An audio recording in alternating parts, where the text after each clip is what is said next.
Chemical bonding. स्वागत आहे आपल्या सगळ्यांचं. पहिल्या टॉपिकमध्ये पहिल्या लेसनमध्ये आपण आयोनिक बॉन्डचा विचार केला होता लेविस आणि कोसेल थिअरी प्रमाणे. आता आपण त्याच ऑक्टेट थिअरी, शॉर्टकट लिहितो आता. ऑक्टेट थिअरी, यालाच ऑक्टेट रूल पण म्हटलेलं आहे आपण, बरोबर आहे, किंवा इलेक्ट्रॉनिक थिअरी ऑफ व्हॅलन्सी. पहिला बॉन्ड आयोनिक बॉन्ड, आता कोव्हॅलेंट बॉन्ड. आता बघा याची व्याख्या करतोय मी. It is the force of attraction which exists due to the sharing of the electrons between the combining atoms called as a covalent bond. Covalent bond म्हणजे काय? It is the force of attraction. इथे force of bond म्हणजे force of attraction. It is the force of attraction which exists due to the sharing of the electron between the combining atoms called as a covalent bond. Marathi माध्यमाचे विद्यार्थी याला सहसंयोज बंध असे म्हणतात. कदाचित हा शब्द तुम्ही ऐकलेला असेल नसेलही. बंध म्हणजे बॉन्ड, बरोबर आहे, बांधून ठेवणारा कोणाला, ॲटम्सला, कुठे, मॉलिक्यूल मध्ये, नाही का. मग सहसंयोज बंध म्हणजे कोव्हॅलेंट बॉन्ड असो. कोव्हॅलेंट शब्द सोपा आहे आपल्यासाठी. मग किंवा एवढंही म्हटलं तरी चालेल, the bond which is formed due to the sharing of electron. असा बॉन्ड की जो इलेक्ट्रॉनच्या भागीदारीतून तयार होतो त्याला म्हणायचं आहे कोव्हॅलेंट बॉन्ड. ठीक आहे, आपण आता उदाहरण पण पाहूया. Covalent bond, it is the force of attraction which exist due to the sharing of electron. Share करणे म्हणजे काय? इलेक्ट्रॉनची भागीदारी करणे. इलेक्ट्रॉनच्या भागीदारीतून जो बॉन्ड तयार होतो त्याला म्हणायचंय आपल्याला कोव्हॅलेंट बॉन्ड. उदाहरणार्थ 2-3 उदाहरणं घेऊया आपण आता. Formation of hydrogen molecule. पहिलं उदाहरण, हायड्रोजन मॉलिक्यूल कसा तयार होतो बघा. हायड्रोजन मॉलिक्यूल लिहिताना आपण H2 लिहितो, डॉट स्ट्रक्चर, डॅश स्ट्रक्चर हे असं लिहितात. हायड्रोजन मध्ये हा असा बॉन्ड आहे. सिंगल रेषा असली तर त्याला हायड्रोजन मायनस हायड्रोजन नाही म्हणायचं. काय म्हणायचं? हायड्रोजन. आणि हा कोव्हॅलेंट बॉन्ड आहे. बॉन्ड हायड्रोजन मध्ये कोव्हॅलेंट बॉन्ड आहे. आता हा मॉलिक्यूल कसा तयार झाला बघा. हायड्रोजन हॅज इलेक्ट्रॉनिक कॉन्फिगरेशन, एकच इलेक्ट्रॉन आहे 1s1, नाही का. हायड्रोजनला जवळ कोण आहे? हेलियम 1s2, ज्याच्या बाहेरच्या शेल मध्ये किती इलेक्ट्रॉन आहेत? 2. मग हायड्रोजन काय करेल? आता त्याला बाहेरच्या शेल मध्ये 8 इलेक्ट्रॉन आणणे तर शक्य नाही. हायड्रोजनला जवळ हेलियम आहे, नियरेस्ट नोबेल गॅस, म्हणून हायड्रोजन हेलियमचं कॉन्फिगरेशन अटेंड करण्याचा प्रयत्न करेल, बरोबर आहे. नियमानुसार आपल्या याला डुप्लेट स्टेट म्हणतात. 8 इलेक्ट्रॉन आले तर ऑक्टेट आणि 2 आले तर त्याला डुप्लेट स्टेट असं म्हटलं जातं. मग आता पहा, एका हायड्रोजन ॲटम हा याच्या बाहेरच्या शेल मध्ये 1 इलेक्ट्रॉन आहे. दुसरा हायड्रोजन त्याच्याही बाहेरच्या शेल मध्ये 1s1 1 इलेक्ट्रॉन आहे. हे झालं केमिकल कॉम्बिनेशन. आता पहा, इथे इलेक्ट्रॉनची देवाणघेवाण करून जमणार नाही. याला इलेक्ट्रॉन दिला तर ठीक आहे, याच्या बाहेरच्या शेल मध्ये 2 इलेक्ट्रॉन येतील, पण हा उघडा पडेल ना, याजवळ काही राहणार नाही. मग असं नाही जमणार. Every atom try to attend the electronic configuration of nearest noble gas असं म्हटलेलं आहे थिअरीनं. मग अशा वेळेला काय होतं की इलेक्ट्रॉनची भागीदारी होतोय. म्हणजे काय? याचा 1 इलेक्ट्रॉन, याचा 1 इलेक्ट्रॉन, आणि आता याची झाली भागीदारी. आणि आता या भागीदारीच्या इलेक्ट्रॉनवर दोघांचाही तेवढाच हक्क असतो. म्हणजे बघा, आता याचा विचार करा. याला असं वाटतं की नाही, माझ्याही शेल मध्ये आता 2 इलेक्ट्रॉन आले, कारण हे इलेक्ट्रॉन भागीदारीचे. भागीदारी जर झाली तर दोघांचा मालकी हक्क राहील त्यावर. म्हणजे काय झालं? याच्याही बाहेरच्या शेल मध्ये 2, याचा विचार केला, याच्याही बाहेरच्या शेल मध्ये 2 इलेक्ट्रॉन. म्हणजे भागीदारी करून काय झालं? दोघांनीही कोणाचं कॉन्फिगरेशन अटेंड केलं? नियरेस्ट नोबेल गॅसचं, म्हणजे हेलियमचं. ठीक आहे. आता फोर्स ऑफ अट्रॅक्शन कुठून आला मग इथं? आपण म्हटलं होतं force of attraction which exist due to the sharing of electron, बरोबर. आता पहा, या हायड्रोजन ॲटमच्या मध्यभागी कोण असतं? न्यूक्लियस असेल, नाही का? इथे पण न्यूक्लियस असेल. हा हायड्रोजन, हा हायड्रोजन. आता हे न्यूक्लियस काय करेल? इलेक्ट्रॉनला धरून ठेवेल दोन्ही पण, कारण पॉझिटिव्ह न्यूक्लियस आणि इलेक्ट्रॉन भागीदारीचे. पॉझिटिव्ह निगेटिव्ह मध्ये फोर्स ऑफ अट्रॅक्शन, हे हायड्रोजनचं न्यूक्लियस याला धरून ठेवेल, त्याचप्रमाणे हे न्यूक्लियस धरून ठेवेल. म्हणजे आपोआपच काय झालं पहा बरं. समजा आता हे दोन इलेक्ट्रॉन आहेत, दोघांचे पण आहेत. या हायड्रोजन नाही धरून ठेवलं, या नाही धरून ठेवलं, आपोआप जोडल्या गेले की दोन हायड्रोजन. झाला बॉन्ड तयार याच्यात. हे थोडक्यात असं म्हणावं लागेल आपल्याला मग, नाही का? म्हणजेच काय झालं की आता हे जे दोन इलेक्ट्रॉन आहेत, हे धरून ठेवेल, हाही धरून ठेवेल, पर्यायानं दोन हायड्रोजन एकमेकाला जोडल्या गेले, त्याच्यात हा फोर्स ऑफ अट्रॅक्शन आला. या फोर्स ऑफ अट्रॅक्शनला काय म्हणायचं आपण आता? Covalent bond. ठीक आहे. हे असं डॅश स्ट्रक्चर, याला डॉट स्ट्रक्चर म्हणण्यात येतं. हे डॉट दाखवले आपण आणि इथे हा डॅश दाखवला, म्हणून हा हायड्रोजनचं डॅश स्ट्रक्चर, हे डॉट स्ट्रक्चर. असं करून दोघांनाही स्टॅबिलिटी मिळाली. म्हणजे आपले ऑक्टेट थिअरी बरोबर आहे. हायड्रोजन मॉलिक्यूल मध्ये हे सिद्ध झालं. ठीक आहे. दुसरं उदाहरण घेऊया आपण. म्हणजे आपण थिअरी पण शिकतो, बॉन्डिंगचे प्रकारही शिकतो. थिअरीला आपण काय करतो आहे, त्याला पुरावा देतो की याचं म्हणणं बरोबर आहे का चूक आहे ते. बरोबर आहे. मग आता आपण दुसऱ्या एक्झाम्पल कडे जाऊया. Formation of chlorine. Formation of chlorine molecule. Chlorine molecule कसा तयार होतो? अगोदर सिंपल मॉलिक्यूल शिकून घेतोय. सोडियम क्लोराईड शिकला, कॅल्शियम क्लोराईड शिकला, हायड्रोजन शिकला, क्लोरीन शिकून राहिलो आपण आता. मग क्लोरीनचं कॉन्फिगरेशन 17, म्हणजे 1s2 2s2 2p6 3s2 3p5. किती बाहेरच्या शेल मध्ये? 7 इलेक्ट्रॉन. म्हणजेच काय? 2 8 7. याला जवळ कोण असतो? एर्गॉन 18. काय कॉन्फिगरेशन असतं? 2 8 8. बरोबर आहे की? मग आता क्लोरीन कोणाचं कॉन्फिगरेशन अटेंड करण्याचा प्रयत्न करतो? एर्गॉनचं. मग आता दोन क्लोरीन ॲटम जेव्हा एकत्र येतात तेव्हा काय होईल विचार करा. क्लोरीनचे इलेक्ट्रॉन मी असे डॉट मी दाखवतो. हे झाले बाहेरच्या शेल मधलेच इलेक्ट्रॉन बॉन्डिंग मध्ये भाग घेत असतात, आतले भाग घेत नाही. हे 7 फक्त आउटर शेल मधले. पहिली शेल भरलेली आहे, दुसरी शेल भरलेली आहे. हे 7 म्हणजे फक्त आउटर इलेक्ट्रॉन मी दाखवतोय. दुसरा क्लोरीन ॲटम तिथेही तसंच असेल. बाहेरच्या शेल मध्ये किती इलेक्ट्रॉन? 7. म्हणजे कॉन्फिगरेशन 2 8 7. आता समजा आयोनिक बॉन्ड तयार होण्याची शक्यता नाही इथे. आयोनिक बॉन्ड कसा तयार होतो? Transfer of electron. समजा याने इलेक्ट्रॉन याला दिला तर काय होईल? इथे 8 येतील, पण इथे किती होतील? मग 6च होतील. मग नियम चुकला. नियम काय म्हणतो? Every atom try to attain the electronic configuration of nearest noble gas either by losing or by gaining or by sharing the electron. इथे शेअरिंगच होईल. मग हा क्लोरीन, दुसरा क्लोरीन. आता काय झालं बघा, हे 6 आणि आता 2 इलेक्ट्रॉन जे असतील आता हे झाले शेअरिंगचे इलेक्ट्रॉन. क्लोरीन नाही बघा बरं. आता यालाही कॉन्फिगरेशन 2 8 8 आणि याचंही काय झालं? 2 8 8. म्हणजे बघा बाहेरच्या शेल मध्ये यानाही 8 इलेक्ट्रॉन आणले, यानाही आणले. हे भागीदारीचे दोघांच्या मालकीचे. हे न्यूक्लियस धरून ठेवेल, हे न्यूक्लियस धरून ठेवेल, पर्यायानं 2 क्लोरीन ॲटम एकमेकाला धरून ठेवतील. झालं फॉर्मेशन ऑफ क्लोरीन. सिद्ध झालं. नियम बरोबर आहे, हे सिद्ध झालं.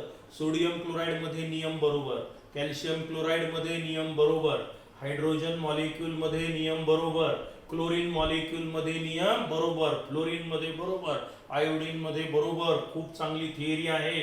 मग स्टेटमेंट काय आहे? आठवा. In a chemical combination every atom try to attend the electronic configuration of nearest noble gas either by losing or by gaining or by sharing the electron. बरोबर आहे. असं करून काय मिळतं? स्टॅबिलिटी मिळते. कुणाला? ॲटम्सला. म्हणून ॲटम एकटे राहत नाही, बॉन्ड तयार करतात. बरोबर आहे. आपणही बॉन्ड तयार करतो, मैत्रीचा बॉन्ड. का बरं? एकटं करमत नाही म्हणून. पण बॉन्ड तयार करतो, मित्र करतो आपण, नाही का? जेवढी मैत्री चांगली तेवढा बॉन्ड घट्ट असतो, तो तुटत नाही लवकर. तर तसंच आहे. मग आणखी एक उदाहरण घेऊ आपण, formation of water molecule. Water molecule कसा तयार होतो पहा. तिसरं एक्झाम्पल आया कोणाचं, कोव्हॅलेंट बॉन्डचं. Formation of water molecule. Water मॉलिक्यूलचा फॉर्म्युला सगळ्यांना माहिती आहे ना, H2O. हा, मग पहा कसं तयार होईल वॉटर. ऑक्सिजन किती atomic number, 8. 1s2 2s2 2p4, 8च इलेक्ट्रॉन आहेत. हे झाले पहिल्या शेल मध्ये 2, दुसऱ्या शेल मध्ये किती इलेक्ट्रॉन आले, 6. 6 आणि 2 8. हायड्रोजनचं माहितच आहे आपल्याला, काय 1s1 एकच इलेक्ट्रॉन आहे. मग हायड्रोजनला जवळ कोण असतो, हेलियम. मग हायड्रोजन कोणाचं कॉन्फिगरेशन अटेंड करण्याचा प्रयत्न करेल केमिकल कॉम्बिनेशन मध्ये, हेलियमचं. आणि ऑक्सिजन 8 ला जवळ कोण आहे, एक तर हेलियम किंवा निऑन. हेलियम म्हणजे 2, निऑन म्हणजे 10. मग ऑक्सिजनला जवळ कोण आहे, 10 वाला निऑन. म्हणजे बाहेरच्या शेल मध्ये 8 इलेक्ट्रॉन पाहिजे. 1s2 2s2 2p6, हे झालं स्टेबल कॉन्फिगरेशन. मग आता काय होईल पहा. ऑक्सिजन ऍटमच्या बाहेरच्या शेल मध्ये किती इलेक्ट्रॉन, हे 6. 2 4 5 आणि 6. काही बिघडलं, हे झाले 6 इलेक्ट्रॉन बाहेरच्या शेल मधले. कोणाचे, ऑक्सिजनचे. आता एक ऑक्सिजन आणि 2 हायड्रोजन आहेत वॉटर मध्ये. मग 2 हायड्रोजन, एक हायड्रोजन समजा इकडनं आला, हा एक हायड्रोजन इकडनं आला, बरोबर आहे. इकडनं एक दुसरा हायड्रोजन आला.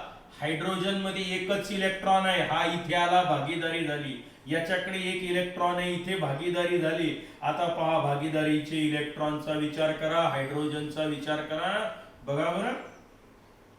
मग हायड्रोजन आणि आता ऑक्सिजनचा विचार करा. बघा, तिघांनी पण नियम पाळला मुलांना, पाळला की नाही. हायड्रोजनला कोणाचं कॉन्फिगरेशन आलं, हेलियमचं. याही हायड्रोजनला कोणाचं कॉन्फिगरेशन मिळालं, हेलियमचं. ऑक्सिजनच्या बाहेरच्या कक्षेत किती आले आता, 8. म्हणजे पहिल्या शेल मध्ये 2, स्वतःचे 6 बाहेरून घेतलेले 2, म्हणजे 8. बघा बरं. मग आता हे झालं डॉट स्ट्रक्चर आणि याला म्हणू आपण डॅश स्ट्रक्चर. वॉटर मॉलिक्यूल हे कोव्हॅलेंट बॉन्ड, कोव्हॅलेंट बॉन्ड. आता हे अशी बॉन्डिंग तयार झाली due to the sharing of electron. आता बघा बरं, वॉटर मॉलिक्यूल सुंदर दिसतो, कसा तयार झाला, आलं लक्षात. कोणत्या बॉन्डिंग न तयार झाला, कोव्हॅलेंट बॉन्ड. किती कोव्हॅलेंट बॉन्ड आहेत वॉटर मध्ये, 2. कोणामध्ये, ऑक्सिजन हायड्रोजन, ऑक्सिजन हायड्रोजन मध्ये. मग आता याला डॉट स्ट्रक्चर म्हणायचं. आपण डॉट दाखवतो की इलेक्ट्रॉनचे, आणि बॉन्ड दाखवताना डॅश दाखवतो. याला डॉट स्ट्रक्चर, याला डॅश स्ट्रक्चर. या थिअरीची फार मोठी देणगी आहे की आपल्याला मॉलिक्यूल डॉट आणि डॅशच्या स्वरूपात लिहायला शिकवलं याने, की ज्याच्यामुळे लवकर अंडरस्टँडिंग होतं, केमिस्ट्री समजायला सोयीची झाली. ही या थिअरीची फार मोठी देणगी आहे. The theory gives the guideline for writing electronic dot and dash structure. हे डॅश स्ट्रक्चर, डॉट स्ट्रक्चर लिहायला कोणी शिकवलं, इलेक्ट्रॉनिक थिअरी ऑफ व्हॅलन्सीनं शिकवलं. कोण सद्गृहस्थ होते ते 2, लेविस आणि कोसेल. त्यांनी शिकवलं आपल्याला. मग वॉटर मॉलिक्यूल मध्ये काही अडचण, नियम बरोबर आहे. Every atom try to attain the electronic configuration of nearest noble gas either by losing or by gaining or by sharing the electron. आता आणखी एक उदाहरण घेऊ आपण, मिथेन मॉलिक्यूल कसा तयार होतो पाहूया आणि मग कोव्हॅलेंट बॉन्ड पुरे करूया, मग पुढे जाऊ थिअरीकडे. ठीक आहे. Formation of methane. मिथेनचं सूत्र METHANECH4. एक कार्बन, कार्बनचा ॲटॉमिक नंबर 6, म्हणजे कॉन्फिगरेशन होईल 1s2 2s2 2p2. म्हणजे पहिल्या शेल मध्ये 2 इलेक्ट्रॉन, दुसऱ्या शेल मध्ये 4 इलेक्ट्रॉन, 2 आणि 4. हायड्रोजनचं माहितच आहे आपल्याला, 1s1. आता पहा, कार्बनच्या बाहेरच्या शेल मध्ये 4 इलेक्ट्रॉन, 1 2 3 4 काही बिघडलं. आणि आता याला आउटर इलेक्ट्रॉनिक कॉन्फिगरेशन अजून 4 इलेक्ट्रॉनची गरज आहे. मग आता काय होतं, हायड्रोजन 4 आहेत आपल्याकडे, एक कार्बन, हा एक कार्बन, 4 हायड्रोजन आणावर जवळ. हा पहिला हायड्रोजन आला, दुसरा हायड्रोजन आला, तिसरा हायड्रोजन आला, चौथा हायड्रोजन आला. प्रत्येकाकडे एक एक इलेक्ट्रॉन आहे. वाटलं तर इथे क्रॉस दाखवा, डॉट दाखवा, नो प्रॉब्लेम.